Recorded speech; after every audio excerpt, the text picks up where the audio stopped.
could you be so kind and say something about you and your profession? Yes, I'm Robert Reiner. I'm professor of robotics at ETH Zurich and at the University of Zurich at the medical faculty. Great. Professor, I have a few questions.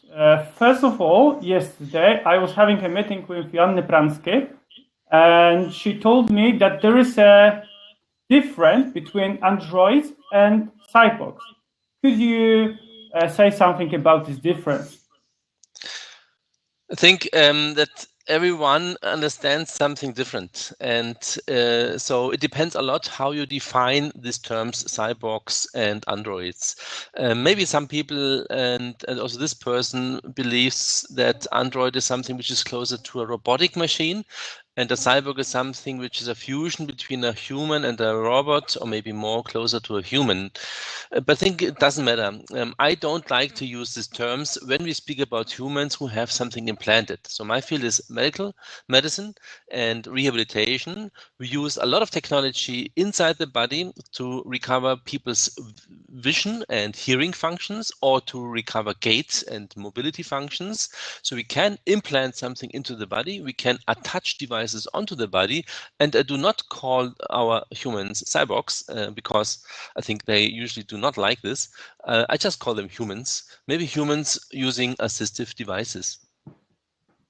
Okay. And for example, if I'm having a watch, am I some kind of cyborg then? Yes, that also depends on the definition. Most people think that a cyborg is a human where the technology is implanted into the body. So you could, of course, take a chip and connect it into the body, or to connect, for example, outer body parts like a watch with the internal parts of the body. But often we get so much dependent on technology. It does not matter if it's implanted or outside the body. We are relying so much on our mobile phones, for example, or on our cars or bikes or trains. So we are dependent on technology. If we do not have this technology anymore, we are feeling helpless. So it's part of our lives. And from my point of view, it doesn't matter so much if it's implanted or not. Okay. And is it possible to say that in the future we will be, having some chips inside our body that will be some kind of e-wallet for payments? That's already possible nowadays. There are some people who call themselves cyborgs. These are often people who like to get pierced, and they have a lot of piercings in the face and in the body, and they just added a new piercing to get some more functions. I would say if it is a real advantage to use to open a door of the car, for example, or to pay something with something which is implanted in your body, in your skin.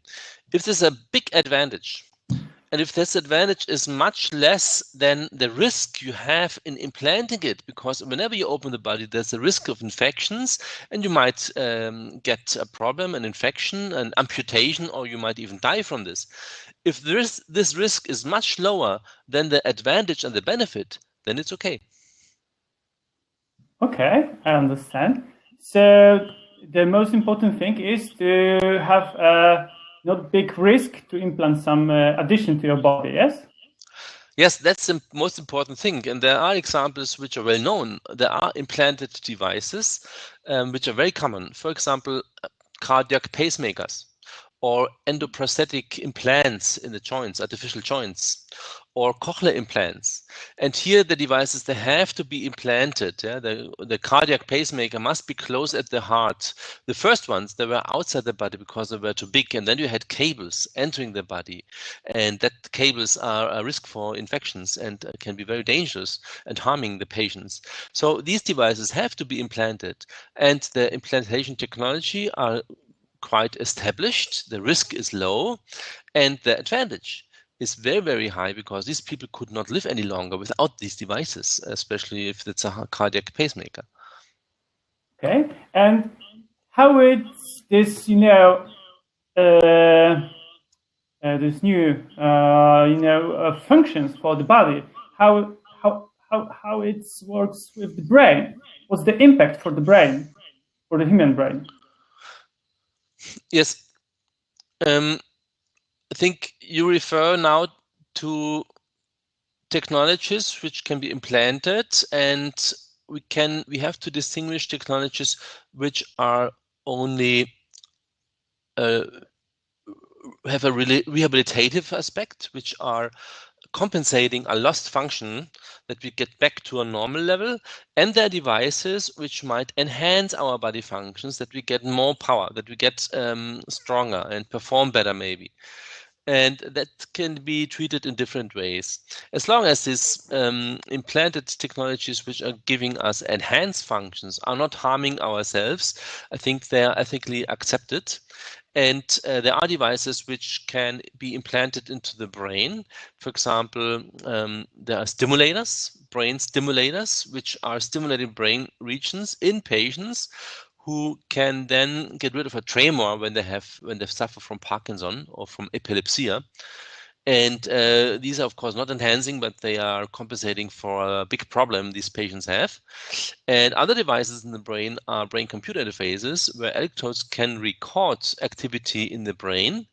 And this way we can kind of read the thoughts and extract the signals. And they are meaningful so far only for patients who have a very high lesion of a paraplegia, for example, so who have broken their neck, and then they cannot move anything anymore, maybe not even the face muscles, and then we can help them by implanting a brain-computer interface, which helps these people to communicate with the computer, with the society, or to use devices like a wheelchair. Okay, and do you have, I don't know, some view for such a situation when you have a wealth human and he wants, for example, to change his original part for some, artificial part? Is it from the ethical point good, or it is some kind of, I don't know, something strange, creepy? Yeah, that's ethically very difficult to say. If there would be a technical component which performs better than our human component, then it's an open question if we should allow to get rid of our human body parts. I personally would say no, because I do not feel comfortable. But what people forget, we do not yet have these technologies, not at all. There's no technology which performs better than our human body for functions which we need. Of course, there are computers which are better to compute. Maybe there are lenses and cameras which have a higher resolution than our eye, but there's no technology, or there are prostheses where we can run faster, but there's no prosthesis which helps us to do everything in daily life, to drive a car, or arm prostheses to be used not only for grasping heavy objects, but to do many tasks which we do in daily life. There's no technology which compensates our normal functions. So the question, if I should get rid of a limb, is not justified at the moment, and it will not be justified in the next 10 or 20 years because the technology is still too much limited. And do you have, I don't know, some idea when this technology will be able to use in common? I cannot make predictions here, but my personal opinion is it takes very long. For example, if you want to develop an arm prosthesis which performs at least as good as our human arm, I would say it's not even possible because there are limitations in physics. The materials we're using nowadays and in the future are based on conductive materials, cables, plastics, metals, and they are less performing than our biological tissues. We could only recover or compensate human body parts by developing biological components. So a future prosthesis, I believe, is more behaving and looking like a human arm. It's more biological to really outperform our human body. And that still might take a while. It's like developments where people try to develop a self-growing function of the arm. So if you're losing the arm, like some animals, when they lose their tail or limb, it can regrow. that would be an aspect which I think it's much more realistic in the long run than trying to compensate everything with the bulky cables which you're having nowadays.